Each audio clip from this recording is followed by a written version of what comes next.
All right, hey there. Week 10, enhanced inner interview with nobody but Joe himself. Mr. Resilient is what I like to call him on this season. Uh, Runner up, Mr. Second Place. How we doing today? Pretty damn good. I don't think I have anything to complain about. No, it's kind of a recap right now. We've seen everything. NL today, but not at your fault. Not your fault. It's all right. Not at all. And you know what? 7-3 doesn't look bad. Considering what's happened, no, not at all. No. It's been a pretty good run, and I'm glad to be getting the support and the appreciation that Emperor Trump deserves. Um, all things considering, though, with all the injuries, everybody knows about them.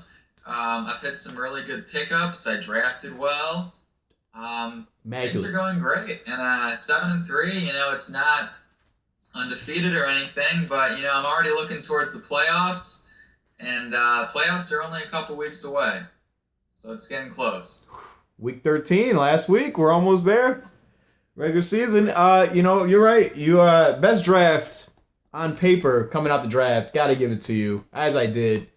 From top to bottom, you just drafted studs. Not too many misses. But yeah, let's man, we can just name these injuries. Probably the biggest one, the biggest blow to your team off the bat was probably Dez. I would agree. Yes. That guy. Well, I mean, Tony Romo got hurt. If Tony Romo gets hurt, Dez stays. He probably doesn't do as well as you see right now. He's not dropping. I think he had one game where he had a touchdown like 80, didn't he? He had something decent with Matt Castle, right. But probably the biggest injury was that at receiver you were hurt. Then you got Alshon. That guy was out multiple weeks. And you keep running down the receivers. Now Keenan Allen.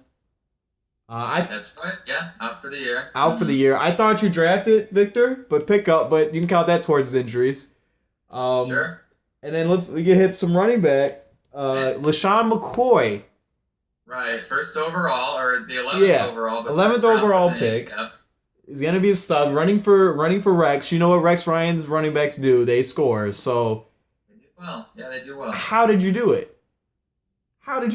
That's I call that the curse, and Danny was supposed to receive this curse, but I guess it stretches out to the anybody that wins money, I guess, gets the curse. So you got it this year. I feel like I had it last year. Well, how did you do it? That's the thing. I really don't want to rip on the league too much, but there's really no excuse. I saw a lot of these guys. I don't know. I mean, there were some guys who shouldn't really have been. I'll just start at the draft. There were guys in the draft that really shouldn't have been there. I think I drafted Alshon at 25th. I know he's been hurt, but he's not 25th overall. Martellus Bennett, I know he's had a down year, but he was really late. Drew Brees was really late, and he's just been okay. But he had a 40-point game, I think, 2 weeks ago or something, or 50. Yeah. But part of it is luck, because Devonta Freeman was luck. I'll tell you that. He was the last available starting running back I saw on the board, and when I picked him, and I went up to the board to pick him and put the sticker on, everyone's like, this guy is just whatever. He's nothing. That Coleman guy from Indiana will displace him quickly. But, I remember seeing him, and I think it was against the Bears last year, and that's why I drafted him. It was week 4 against the Bears. I think it was a home game for the Bears. And he went on this 30-yard run. It was for a touchdown. It was on the corner. It was around the corner on the sidelines. And I thought to myself, this is the fastest running back I've ever seen in my life. And that's exactly why I picked him. And he was only a rookie last year, and he didn't really get a chance to play. So I thought I'd take a chance on him. And he's done pretty well, as you can see. Well, but I've been riding the waiver wire, and at least maybe not the waiver wire so much, but it's more like the free agency wire. I really haven't spent a lot of. No, that's the thing. These guys. That's why I'm ripping on the league a little bit. These guys have all been available. I think I dropped Alan Hearns for a week or two, and then picked him back up. And he scored, I think, 7 straight weeks for me. I think I started into the flex. So there are other guys out there. I think I was starting Mariota and Derek Carr for like a couple weeks and still winning. I mean, I don't know what I have to do. I don't really know what the hell the problem is. I don't think I'm like a super fantasy player. I really wasn't in my old league. I'm gonna stop you. You picked I don't know what up. the hell's wrong with people. You guys No, gotta get it together. I think you might be onto something because you pick up. What was his name? Alfred Blue. You pick him up. He drops 150 in a TD, and you got the balls the next week just to drop him. You just knew it was like, oh, Aaron's coming back. I'm gonna drop him. Drops him and does absolutely nothing. And I'm like, this guy just knows what's going on. I thought you had like, he has some kind of inside, something's going on because this guy just knows. Yeah, I mean, I picked up Derek Carr, and he's been doing great for me. The guy's been scoring 20-point games till today. He would have had it mind the pick, but no, like Mariota, you're right. There's been guys that's been sitting on the waiver wire that nobody's picking up. And I'm starting to take your approach. I'm just picking up guys. I'm sorry, what'd you say? No, I was just no. Go ahead. Sorry, I lost my train of thought. No, basically what I'm saying is no. You're right. There's been guys that are available, so I'm starting to take those chances. I'm maybe trying to be maybe like Devin-esque here. I picked up Jonathan Grimes this week. There was no reason to pick him up. I just picked him up because there's players on my team that are inactive or haven't been doing anything. Well, I brought him back this week, but the Nelson's Aguilar, Whatchcall's been out forever for the Bears. Eddie Royal dropped him. I'm like, this guy's been inactive. He's not going to play. So why have him on your team? Why are you wasting waiver spots? I mean, look at Mike. He's been holding on to Rawls, but I guess that's insurance for Marshawn. But, it's like you're 1-8. Or if you're down there, you're one of the lower seed teams. There's no point to go out and you might as well just start picking up and hoping to get lucky. I mean, and that's another thing. An ode to you. Saving your waiver wire picks. Don't every week jump out there on the waiver wire and pick somebody up. You'll lose your spot. And that's why you were able to pick up Mr. D'Angelo. Exactly. But he didn't do much for you today. I think he used it all up the week before. But, he's depth, and it's hard to find running back depth. And yeah, there's a strategy to using the waiver wire. I never understood it at first. In fact, I think the first year I played with you, you guys, I used it on a kicker, I think, the first week. So I didn't really understand it, and then it became very obvious very quickly that it's very important, and especially with all the injuries and I don't have any inside information, but I'm pretty much convinced at this point that the whole league's on HGH. I mean, the whole league is cheating. I have no doubts. Yeah. These injuries happen at specific times of year. It's in the preseason, and then it's in the exact middle of the season. It kind of tells me that they're all going off of it for a week or two for the testing and then go right back on, and then their body can't handle it. I'm no doctor, but it sounds right. I study medicine or medical stuff just for fun sometimes, and sports is definitely one of those areas. So yeah, but no, that's what I'm saying. I thought about recently in the last couple of weeks maybe packaging, for like a Todd Gurley or something. Yeah. D'Angelo Williams and a couple other people for a Todd Gurley or some other stud, but it's not worth it. It really isn't, because who knows if those guys go down, and then you need depth, and Keenan Allen's gone down. My team. We just talked about the injuries. Down. And no, you're right. We just talked about it. And it really shows how important depth is on your fantasy squad. I mean, this is Fantasy 101 here, and Joe's serving it to you guys live. So you can't get any better than this. If you want to win. I mean, I went 7-6 last year with all my injuries. I mean, I would trade for guys and get them back, and then they would get injured. And you're right, you have to get depth. So there's nothing wrong with getting depth at all. I totally agree.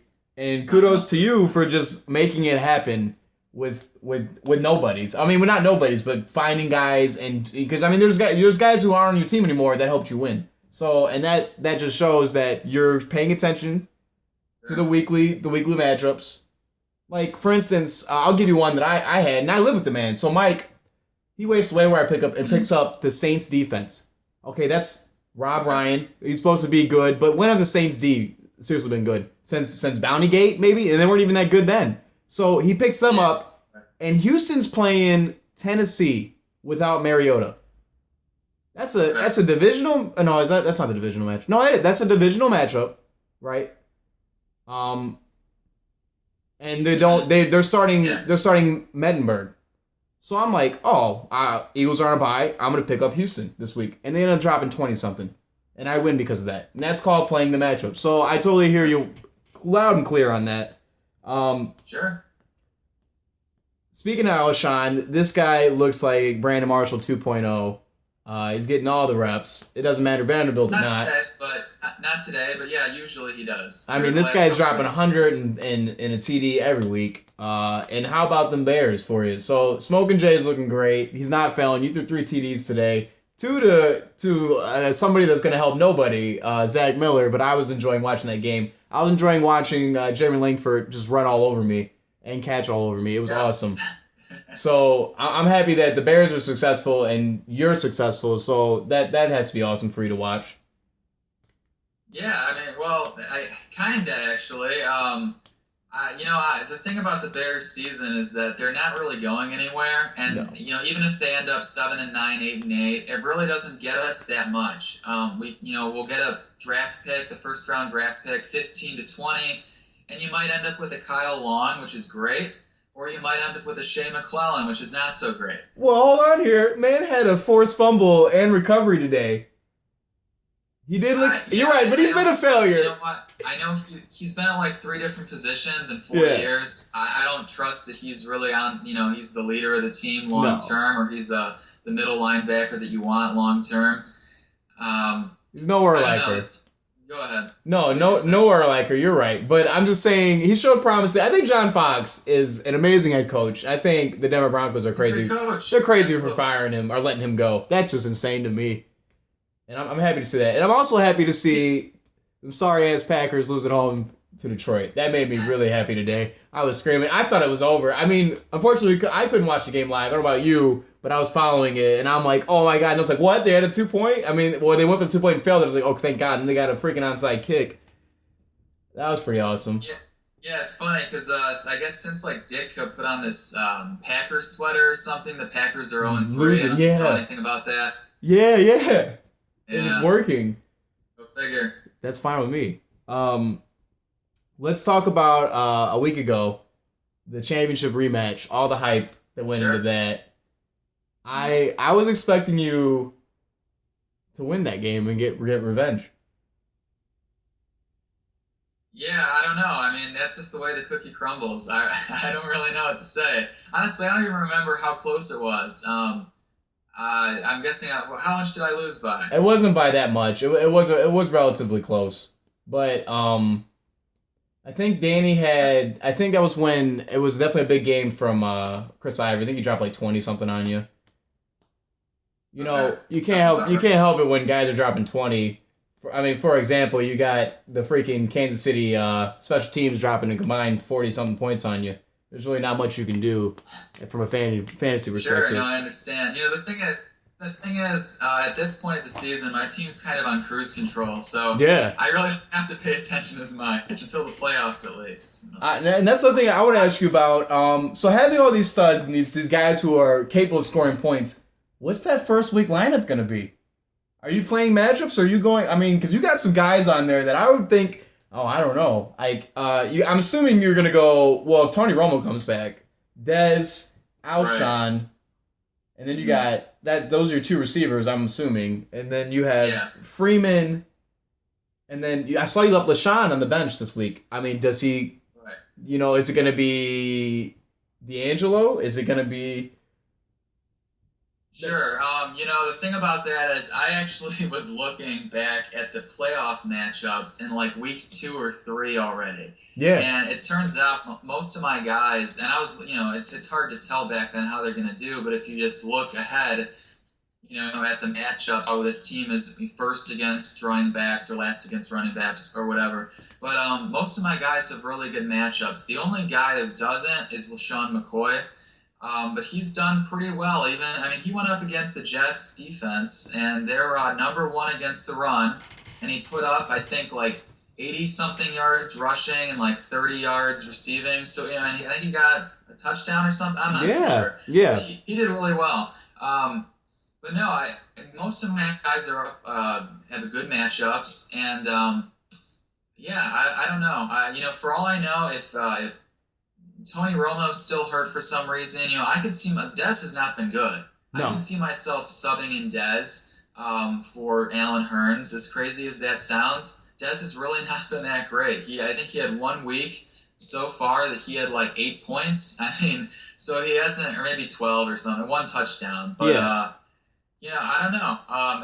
You can't really say, oh, I'm going to choose this lineup now because injuries can happen and guys cannot perform well. I've had guys, Devonta Freeman stinks it up the next 4 weeks or gets kind of hobbled with some injury. I mean, there's no guarantee that he'll start either. I love it. That's unselfish play right there. I love it. You're just whoever is hot, you're rolling with them. That is awesome. You gotta have to do it. This guy's just giving out just handouts for you guys right here. Joe's just giving you all the knowledge you need to succeed in fantasy. I hope you're taking it. Maybe it's misinformation. That would be something, huh? I can't tell you. Yeah, we are playing for a big pool here. So I think it's awesome that second place is gonna make what first place made last year. Isn't that pretty great? That is crazy, but it's more for the belt. I really want that belt. Yeah, I mean, who doesn't want the belt? Damn cool. It's so awesome. We gotta get the engravings on it. That's the next step. I want to really, because there's open spaces like on the belt on the side that has like it's blank, and we can definitely get something engraved in there. So. Oh, that's awesome. That's another also thing. Year to year. Yeah, that's what I'm saying. Like, just do the years and just do like, put like a 12, 13, and then like the initials or something small that we can fit like maybe at least 5 years or 6 years on it. That's an idea that I want to do. All right. That's great. I'm gonna put you on the spot. Bottom 4 guys who don't make the playoffs. Who's the bottom 4? The bottom 4. Who's not getting in? Who's playing for the Fulford Trophy? Oh, I think Mike's winning the Fulford Trophy. Mike's gonna win the Fulford Trophy. Okay, so I Mike. hate to say it, but he was when he did his interview a couple weeks back. He was talking about, I hear this. He's like a broken record every year. He's saying, these guys, they just didn't perform well enough. Well, maybe because they always sucked. Maybe there's nothing to do with them not performing. It was brutal. I'm sorry, Mike. Mike's a great guy. I love the guy. Really, he's a good man. And I'm glad to see him back in Chicago because I know he went away for a while. Yeah. But his drafting is just horrendous, and I know he is squeaked into the playoffs. But man, it's just his team's brutal. It really is. Sorry, Mike. I mean, you can't go 3-4, Melvin Payton. You just can't do that, and you're paying the consequences here. So. Negative. It's kind of sad with Peyton. That kind of sports for you. What happened today with him with the 4 interceptions, but then he breaks the all-time passing record with 32 yards total. That's nuts. It really is. It doesn't make any sense. Well, all right. So you're saying it's Mike. Who else you got in there? You got bottom 4 guys. Nate is also 1-8 right now. Well, I think he lost. I think he lost today. So maybe 1-9. Okay. Wait, Nate? You're saying Nate's 1-9? I don't know if he won today. I'm not sure on that. He might have won, but he was 1-8 before today. Okay, I saw that he traded away Matt Forte, and that was like the one guy on his team that I thought was a stud who kind of lead him, farther than that. I really don't know. I haven't paid attention to the bottom people. There's no need. There's no need because they've been there all year. You're right. I know that does kind of suck though, really, because normally there's a lot more parity, and it really has just been top 5 or 6. Well, not even like 4 guys maybe. Yeah. What, you, me, Danny, and is it Ryan maybe, or I don't know who else? It might be. I think Chris has been on a losing streak because of injuries, but I think it might be Dave, who's been doing really well. Matt's brother, one of the guy who got out of drafted but turned his team. Okay. I think you gotta give credit to Devin right now at 3-6 after today. Right. This guy, his team looks scary. If he's an 8th seed or a 7th seed, you gotta be thinking, oh man. Go ahead. Did you hear me? I bet. Yeah. It's kind of fading in and out. I actually thought about that. I forgot about that. I looked at his team like last week or 2 weeks ago, and I'm like, how is this kid 2-6? You know, every year he kind of squirrels his way to like the playoffs. And I'm telling, and far it's into it. scary, and But it's no, he's scary.